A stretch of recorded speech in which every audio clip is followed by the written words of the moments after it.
आज का हमारा इम्पोर्टेंट टॉपिक है बंधुआ मजदूर किसे कहते हैं, जो कि सोशल साइंस का एक इम्पोर्टेंट टॉपिक होने वाला है और ये एग्जाम में भी पूछे जाते हैं कि बंधुआ मजदूर किसे कहा जाता है।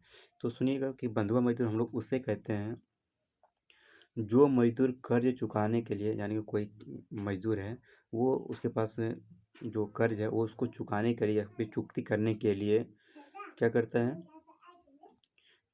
बिना वेतन के मालिक के ज़मीन पर तब तक काम करते रहता है जब तक कि कर्ज की रकम सूद समेत न चूक जाए।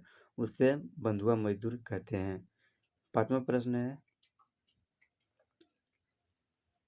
लगान बंदोबस्त एवं जंगल अधिनियम के द्वारा अंग्रेजों ने आदिवासियों के साथ कैसा व्यवहार किया? यदि आप उनमें से एक होते तो आपकी क्या प्रतिक्रिया हुई होती? अंग्रेजों ने लगान बंदोबस्त एवं जंगल अधिनियम के द्वारा आदिवासियों की आज़ादी छीन ली। आदिवासी घुमंतू कृषि विधि पसंद करते थे, पर अंग्रेजी द्वारा उन्हें एक जगह अस्थायी तौर पर खेती करने और लगान चुकाने को बाध्य कर दिया गया। वे नई जीवन व्यवस्था को नहीं अपना पाए। लगान न चुकाने से वे महाजनों के चंगुल में फंसकर बंधुआ मजदूर बन जाते, को विवश हो गए। जंगल अधिनियम से उनसे जंगलों में स्वतंत्र रूप से आने जाने और जंगल की चीज़ों के उपयोग से वंचित कर दिया।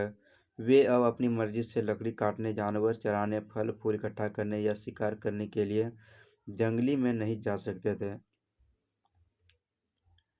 उनके जंगल में प्रवेश पर रोक लगा दी गई।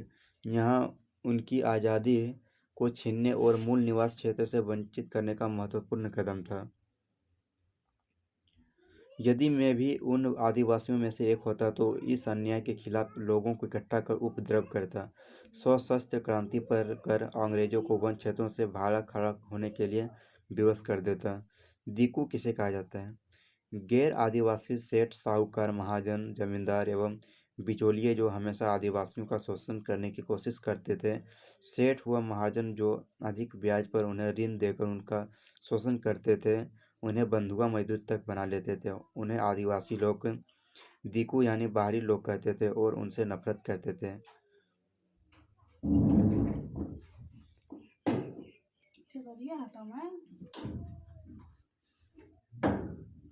नेक्स्ट है हमारा, क्या जनजाति विद्रोह सिर्फ अंग्रेजों के खिलाफ विद्रोह था? इन विद्रोह के लिए सेठ, साहूकार एवं महाजन कहाँ तक जिम्मेवार थे? नहीं, जनजातीय विद्रोह केवल अंग्रेजों के खिलाफ विद्रोह नहीं था। शुरू में आदिवासी सेठ, साहूकार, महाजन एवं गैर आदिवासी बिचौलियों द्वारा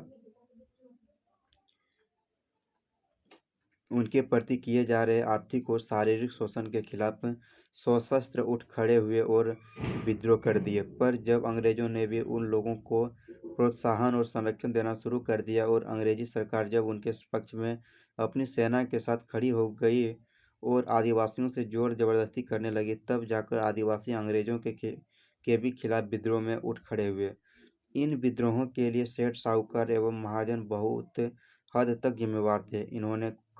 खुद इन्होंने कड़े सूद पर आदिवासियों को ऋण दिया। अनपढ़ आदिवासियों के जमीन के कागज ऋण देने के नाम पर अपने नाम पर लिखवा लिया। उन्होंने आदिवासियों का इतना भीषण आर्थिक और शारीरिक शोषण किया कि आदिवासियों का जीना हराम हो गया। फिर विद्रोह करने के सिवा उनके पास कोई उपाय नहीं बचा था।